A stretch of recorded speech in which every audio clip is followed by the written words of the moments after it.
Well, well, well. How about them Bears, huh? I mean, that game was absolutely ridiculous. You can hear my voice. It is Tuesday morning or Tuesday evening. What am I talking about? Tuesday evening. I'm still obviously in the aftermath glow of the orange and blue beating down the gold and green. That was a fantastically terrible game. That's the best way I can describe it because for 3 quarters, the Bears looked awful. I mean, the only saving grace was the fact that the Packers missed a couple field goals and an extra point. And the whole time, my daughter and I are like, I wonder if that's going to haunt them, right? But no, that didn't. Well, it haunted the Packers for sure, not the Bears though. My gosh, did you watch that game? I feel like if football was played in the summertime, everybody would be outside talking about it because everybody's kind of talking about it when they are just making their way through life. For example, today, I get off of work. I'm driving over to Costco to get some stuff for the weekend because the Bears are playing the Rams on Sunday. So you got to stock up at the Costco. And then you got to go over to the Jewel, but more or less you got to get the Costco. And if you find that right time to go to Costco where there's not 6,000 people there, you do it. You go there. You take off 5 minutes early to go do that. Because if you've ever been to like I was there when it was hell on earth on like the day before Thanksgiving. What on God's green earth did I think I was doing by going to a Costco on Thanksgiving? I will never know. The humanity, the display of stupidity and humanity was exceptional on that day. So I've learned that lesson. I don't need to go and hang out at Costco the day before Thanksgiving or, 10 minutes before they close on a Saturday. That's just not good. Besides, who really wants to go to a Costco on a Saturday evening? Maybe Saturday afternoon. If you got a party, got to go get some plates and some solo cups. I get all that. But going to Costco during the week, fantastic. So I'm walking around and I had like a Bears sweatshirt on. So this is what I had underneath it, a nice blue zip up. It just says Bears across. Twice as I'm in the Costco, I see this guy who's jacked, right? Wearing a sweatshirt, kind of walking around. And he just looks at me and goes, Bears. So I did the same thing, Bears. Then I walk out and another guy who's wearing an older gentleman, probably, in his 50s or 60s. He walks out and he sees me, he looks at me, he smiles, he goes, bear down. And I was like, that just, I mean, when the Cubs are good, I don't even know if that happens. Every once in a while you get a Cubbies, but when the Bears are good, man, oh man, it's a good time. It is a fantastic time in this city because it just makes it feel all whole. I feel connected, the people crap over our city all the time. And I've talked about it and I'll talk about it till the day I die. They have the wrong impression of Chicago. For some reason, the world, especially those in Washington, want to crap all over Chicago for one reason or another when there's plenty of stuff going sideways in Los Angeles and New York. And I'm leave Detroit alone because Detroit's had enough problems. But Miami, New Orleans, Boston, I mean, the list goes. Baltimore, come on. I mean, really, Seattle, Portland, San Francisco. I mean, stuff going on all over the place. But I will say, I've been to all those cities that I've just said. I have never witnessed anything quite like I have in this city, when the sports teams do well, the city rallies. And I'm even talking about the White Sox in '05. They won the World Series and the city was excited. I mean, they put the big Sox hats on like the Lions at the Art Institute and they put some Sox flags up at City Hall when they were in the World Series. I remember all that stuff and it was fun and exciting. Also terrifying to me because I was a Cubs fan and I couldn't believe that the White Sox were going to win the damn World Series before the Cubs. Who would thought we would have to wait like 11 years later for the Cubs to finally win one?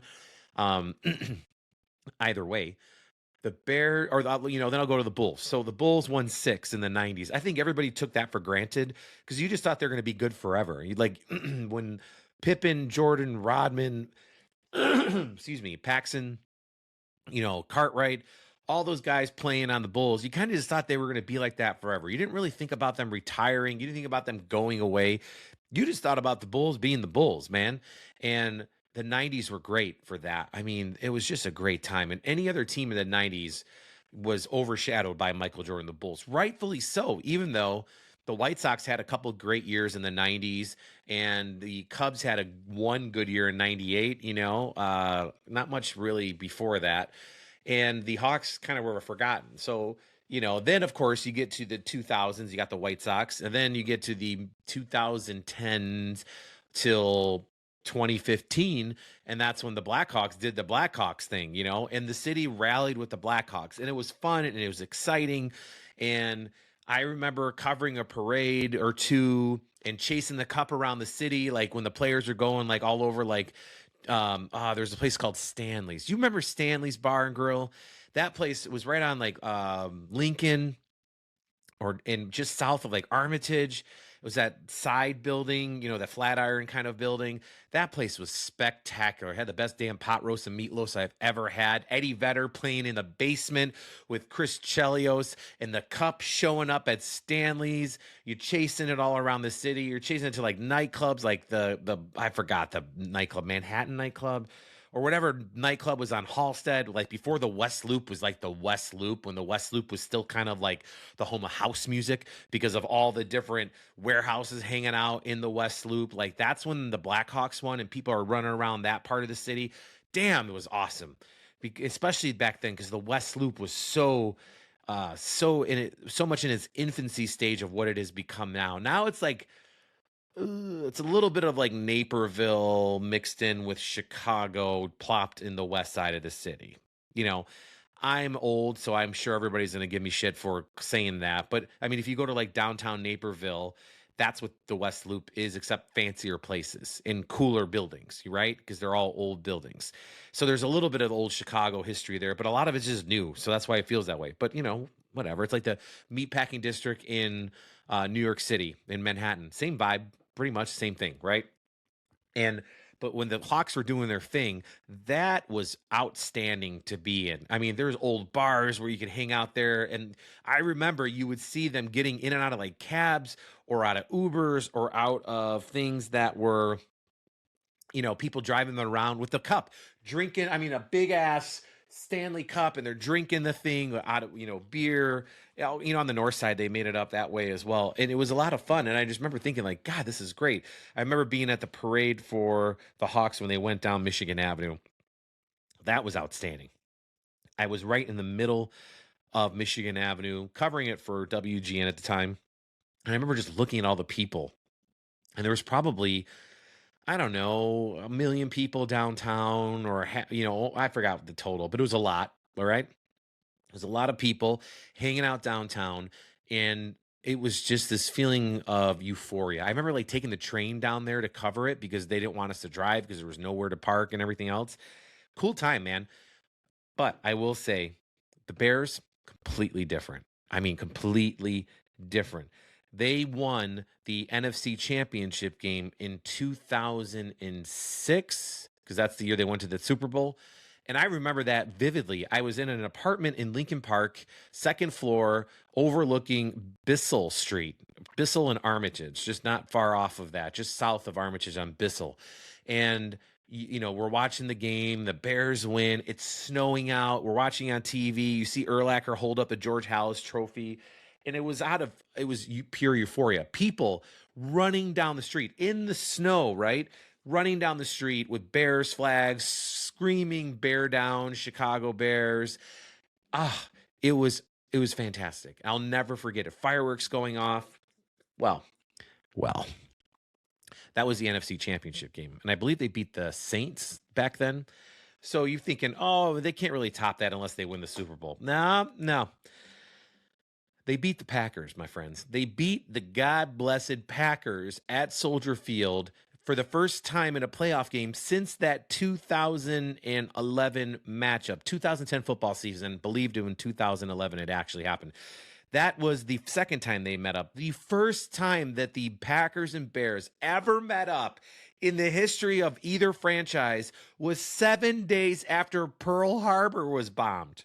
Not kidding. 1941, December 14th, the Bears took it to the Packers at Wrigley Field with Papa Bear Halas beating the crap out of the Packers on their way to the second NFL championship, the consecutive second NFL championship. That was all the way back in 1941. So the 2011 was a big deal. So this game that the Bears just played against the Pack was a lot of pent up energy for a lot of people. I mean, I thought I was crazy. I thought I was insane because I'm like, it's like they don't care if I care, right?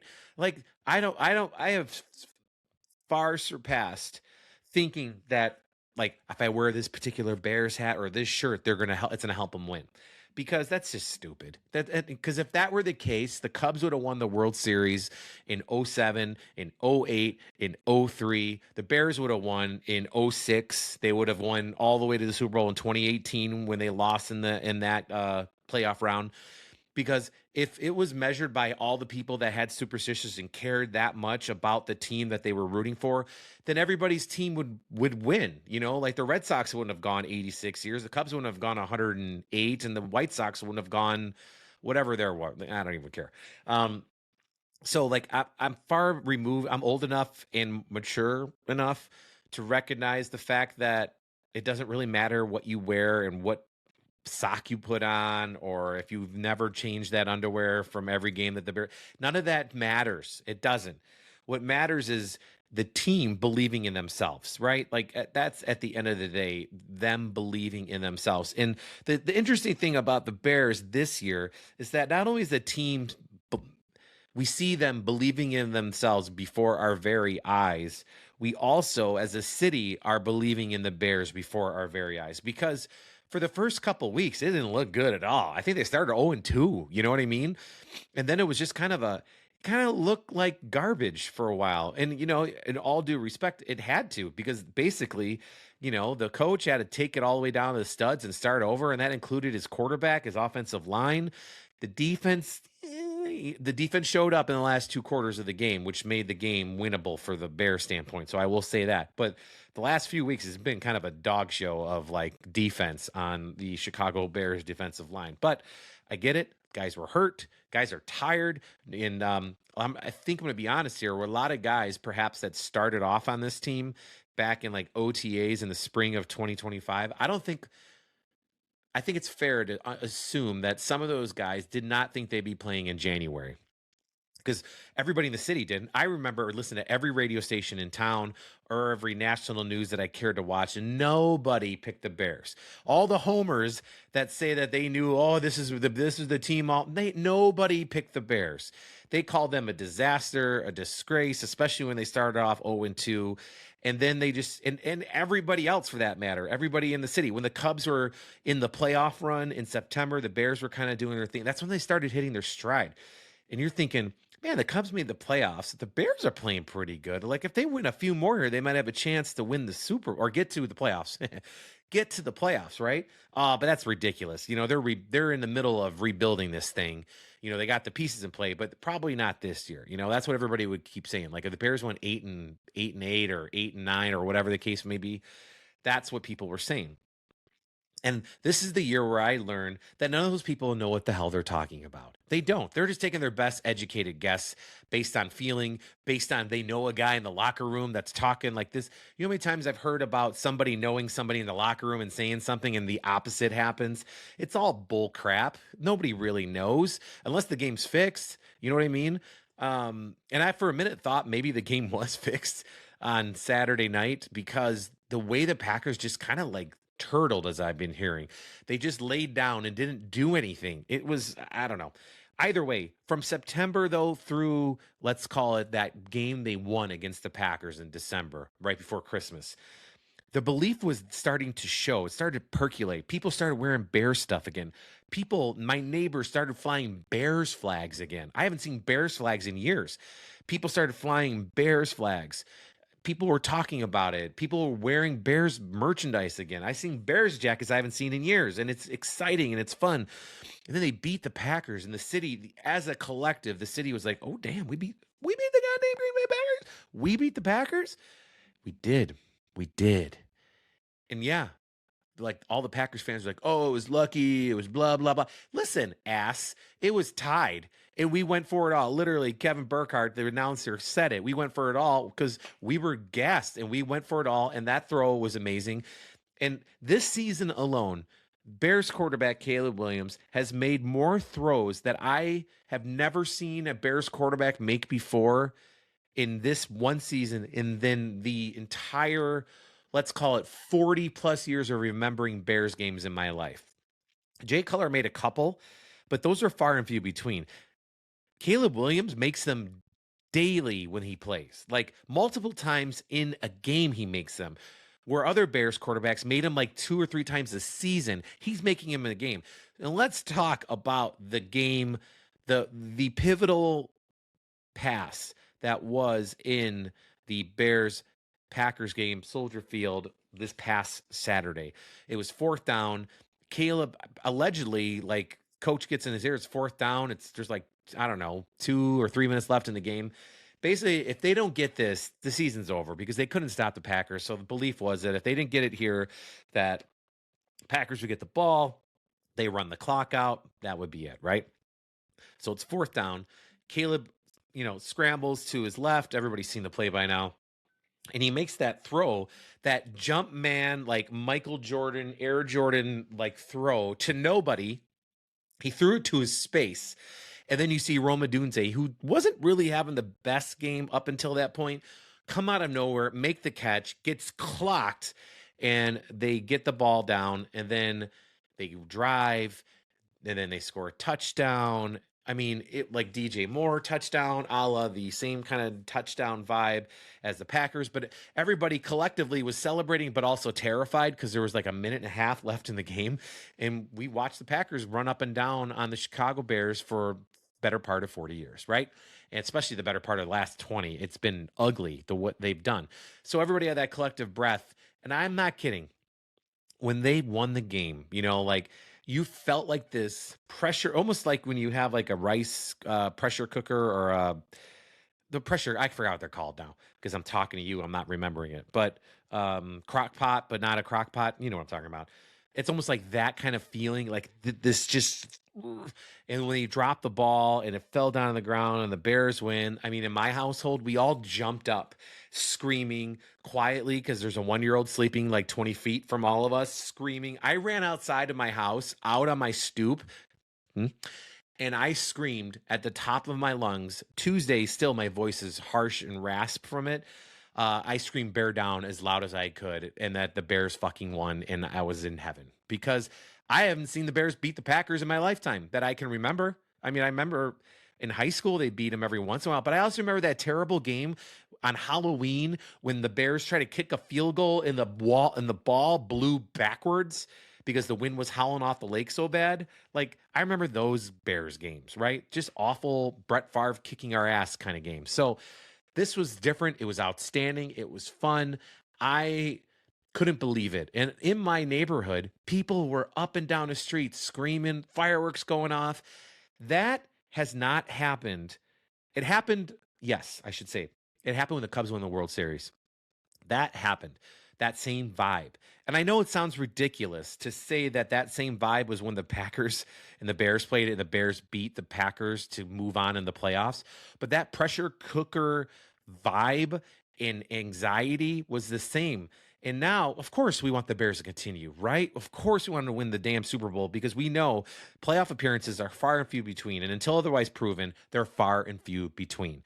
So we want them to win it all. But on the same time, on the other hand, I should say, it's almost like you're playing with house money. They beat the Packers twice. They beat them 3 times in one calendar year, almost.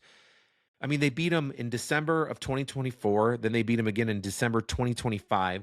And then they beat them again in January, like 3 times in less than 2 years. That hasn't happened for like 15 years.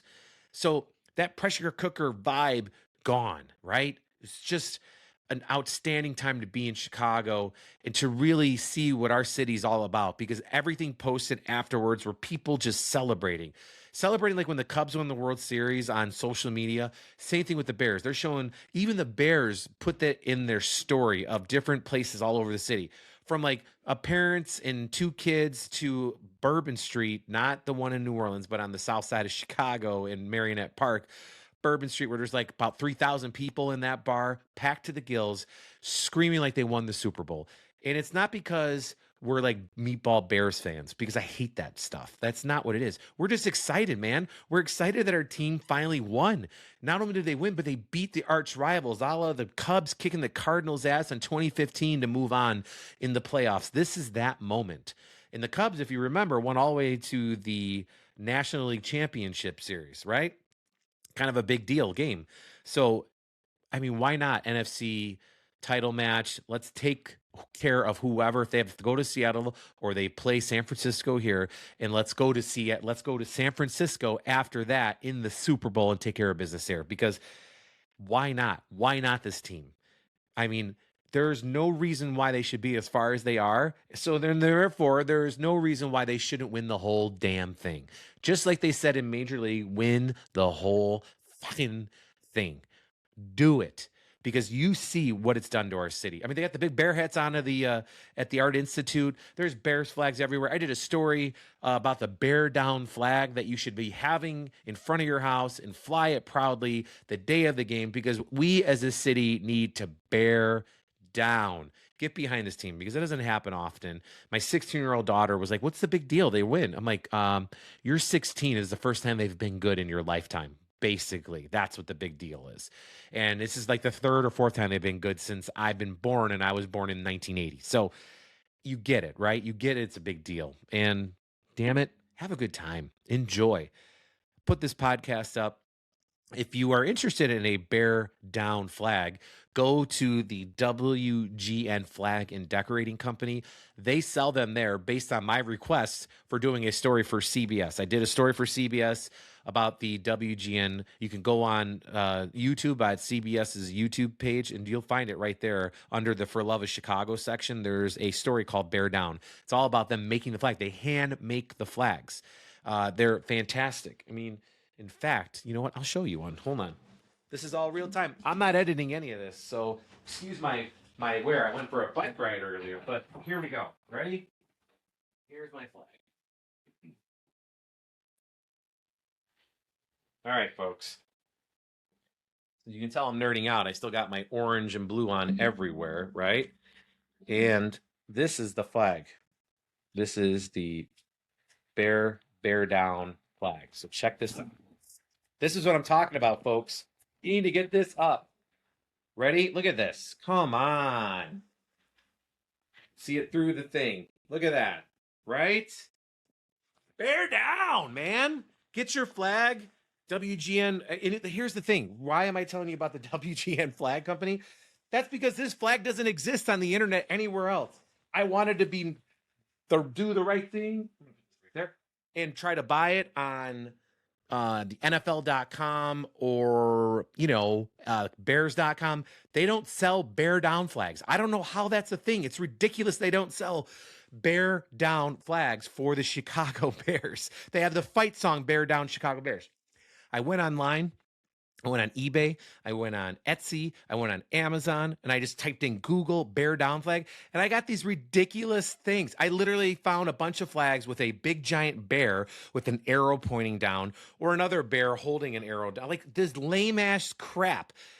Go to WGN Flag Company, not to be confused with those other guys from WGN, not the old number 9. These guys were actually first. 1916, they opened up their doors in South Chicago. They actually went to court back in the day, and they won against WGN Radio at the time because they were first. And the judge said, either you shut up or you change your name, WGN Radio. And they shut up, and they let WGN Flag and Decorating Company stick around because WGN stood for William Gregory Noble, I believe, or something. That was his initials, just simple. But that place has been down in that neighborhood ever since. But they sell stuff like that, and they sell printed ones, and they hand make that. I mean, I gotta show you again because it's so. Look at this. I don't know if you can see. Do you see the stitching right there? Look at that. Like, that's legit, real stitch. I watched these ladies make it. These ladies that were doing it hand stitched this entire thing. They put like a outline on the piece of nylon here with like chalk stamping, and then they sewed it into place, or they pinned it into place. Then they sewed it into place, and the whole thing. It's fantastic. It's a fascinating thing. But do me a favor, ask for Gus or go down to the store and you could pick one out yourself because it's there. And when was the last time you were in South Chicago? Go down to South Chicago. Have a good time. You can stop at Calumet Fisheries, right? Do all the things. Enjoy our city because the Bears are winning. Everybody's in a good mood and Bear freaking down. All right. Go Bears. Don't disappoint me. I'm terrified, but I'm also excited. Bear down, baby. Come on.